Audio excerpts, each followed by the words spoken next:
There was once a beautiful garden filled with a stunning display of colorful flowers, and among them stood a girl, her smile brighter than any bloom around her. A young boy watched her quietly, as if trying to preserve that moment forever. That memory shone like gold, never fading even with time.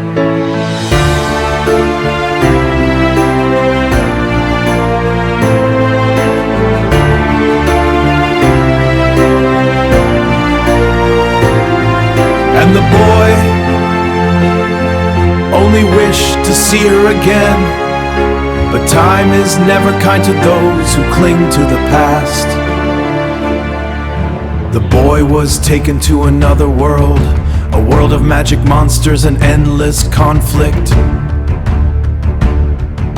And there, he lost her.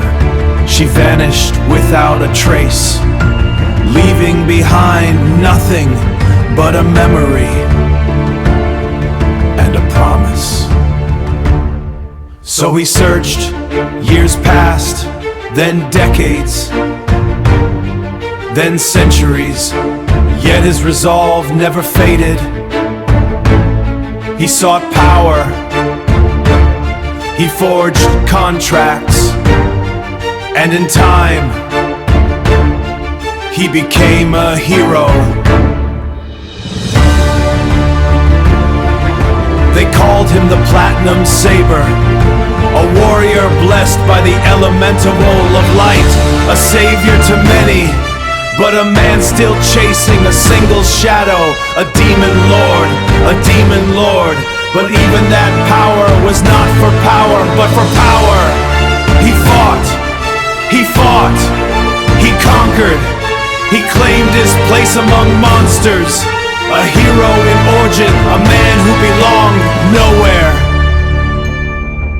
He searched, he conquered, he turned to forbidden methods. Again and again, hoping that one day she would return. Some survived, many did not, yet he continued, because to him, the world itself held no meaning without her. El Dorado, a golden sanctuary. But even now, after everything, he still searches for the girl in the field of flowers, for the smile that once saved him, for Chloe.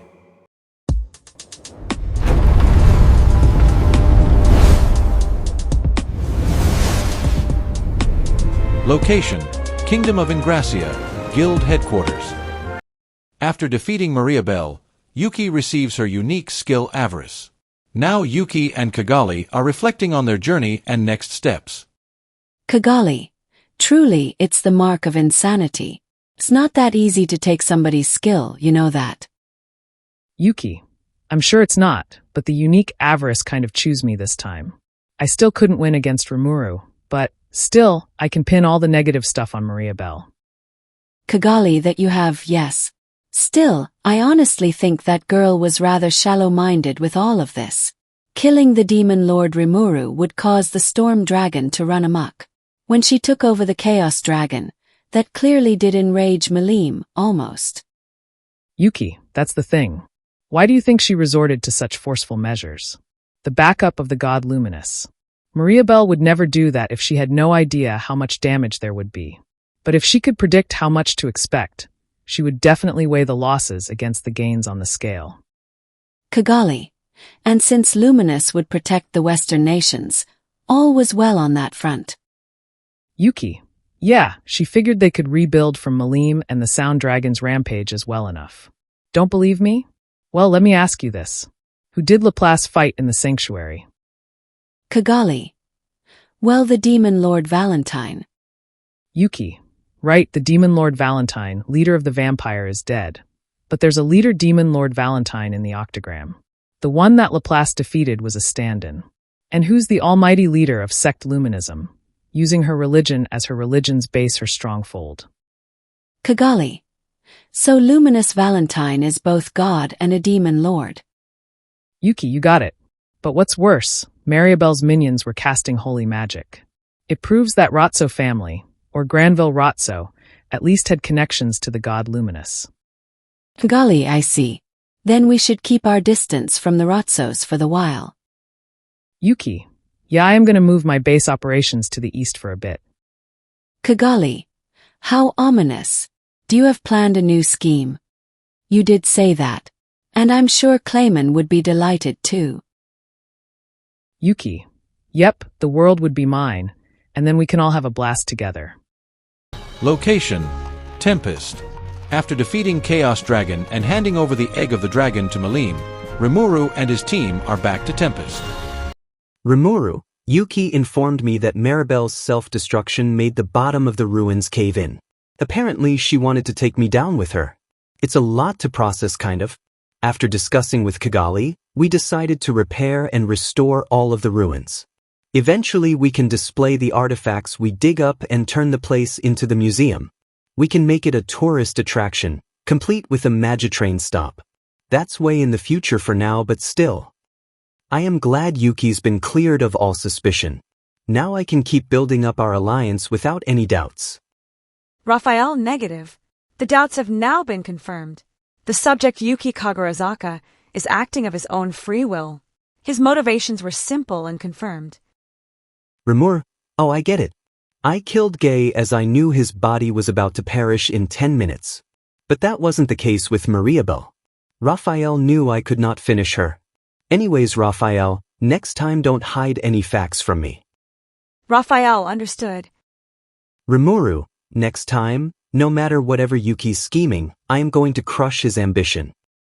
Location: Kingdom of El Dorado. Demon Lord Leon Cromwell. You guys again, isn't this the second time? Visitor, it's our honor and joy to have your acquaintance, sir. Visitor 1, Demon Lord Rimuru is attaining a prominent position within the Western nations. He appears to frown on the summoning of other-worlders, and he strictly prohibits it. Thus, we have come to the painful conclusion that it will be difficult to continue defying his will. These classified goods were failed heroes that had been subject to incomplete summonings. The Cerberus group had a deal where they gathered these kids and gave them over to the Demon Lord Leon. Visitor 1 thinking, man, this job sucks so much. Bowing my head to the man who killed Kazalim, our leader. Talk about the torture. Why is this guy collecting failed heroes in the first place? Well, whatever. With Mariabel dead and the boss now owning Avarice, we have no reason to stay in the Western nations. We are here to quit this deal without getting the Demon Lord Leon all angry at us. Demon Lord Leon, Rimuru, huh? We have no treaty signed with the West, and I have made no request for cooperation.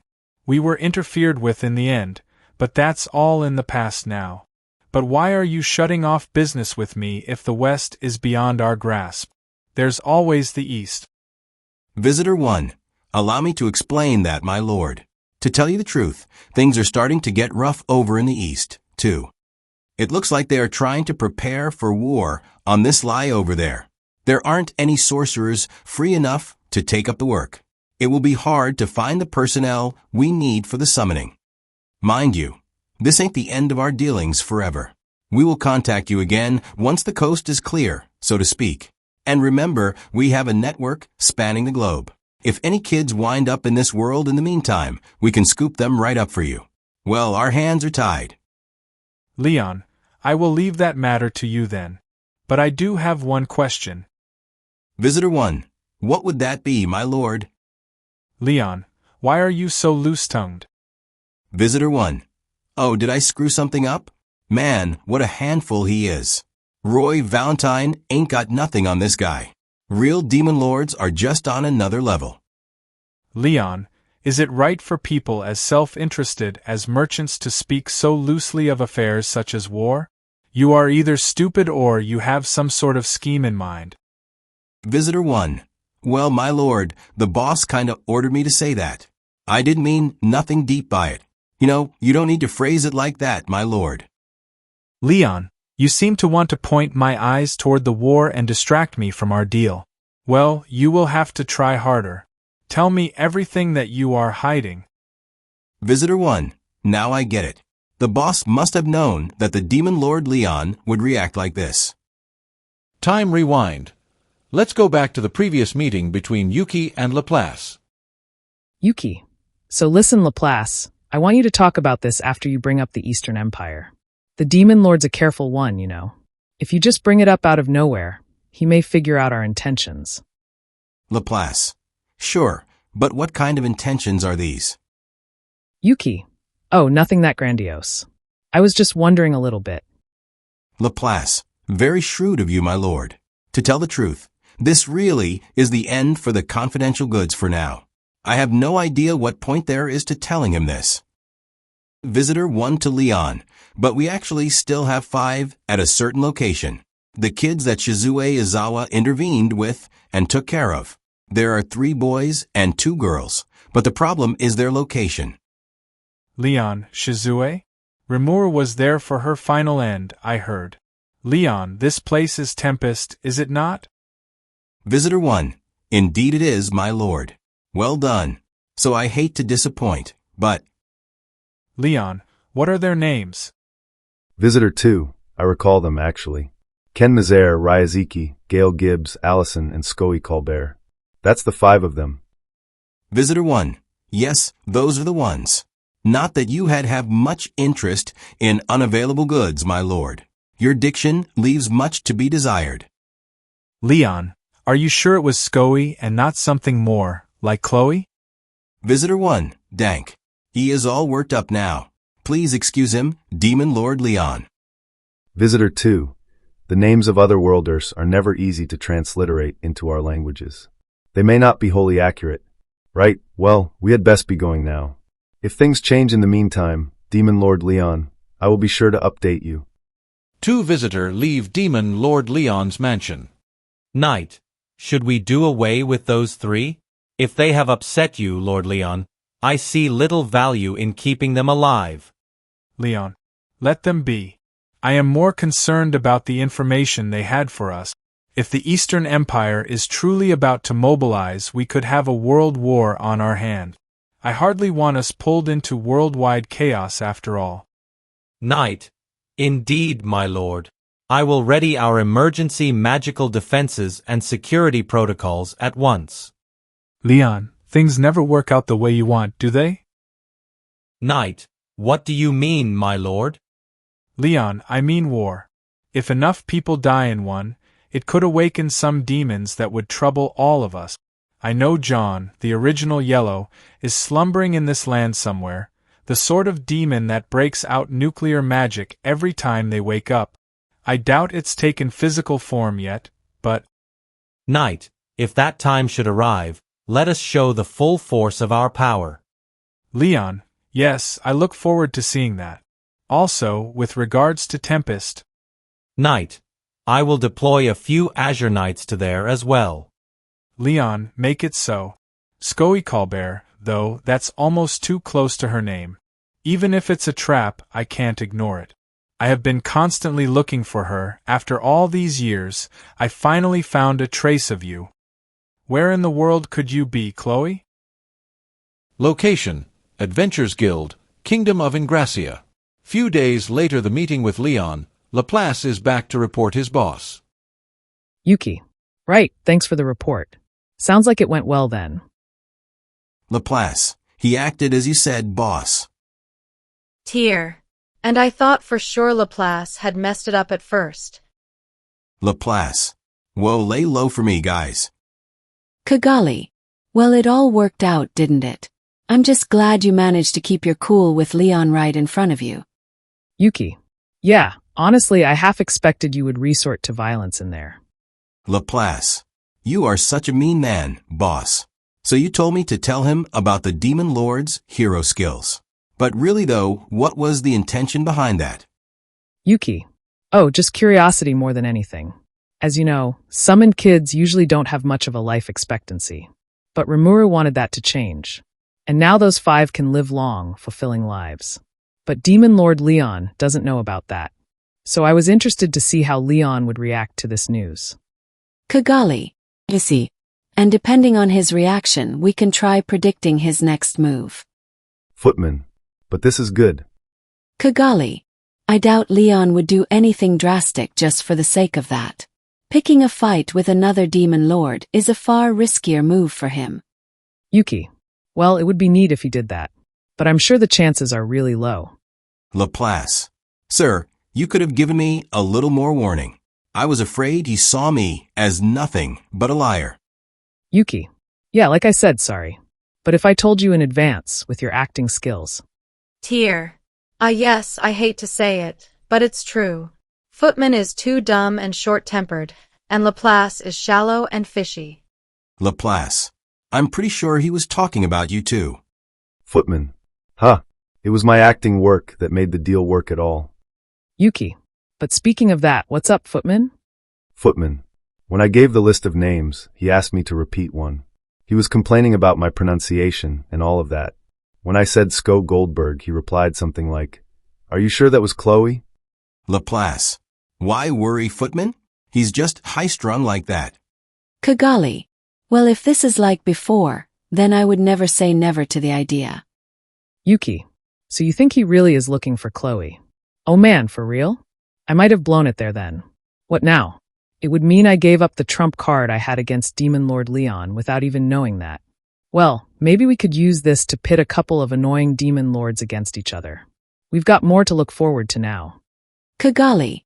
You would spin it that way. Yuki. Right, so let me give you my own update. While you were dealing with Demon Lord Leon, I was negotiating with the Granbell as well. Long story short, we have one more job to do before we head east. Got that? Now let me give you all the details from start to finish. Location: Tempest. Rimuru. So now we are at peace. A month or so has passed since our last expedition. The whole Mariabel thing was labeled an accident. The kingdom absolutely wanted it to come out that the princes attacked her. I reached out to them, and our talks went really smoothly. Their king and queen were oddly robotic in nature. Under those parents, I can see why Mariabel relied on knowledge from her past life so much. Had Mariabel gotten to enjoy a normal childhood in her new life, things might have turned out better for her. But there's no point in thinking about what-ifs now. And that brings me to the 5 elders. Granbell was the eldest of them all, the boss of the Rosso family.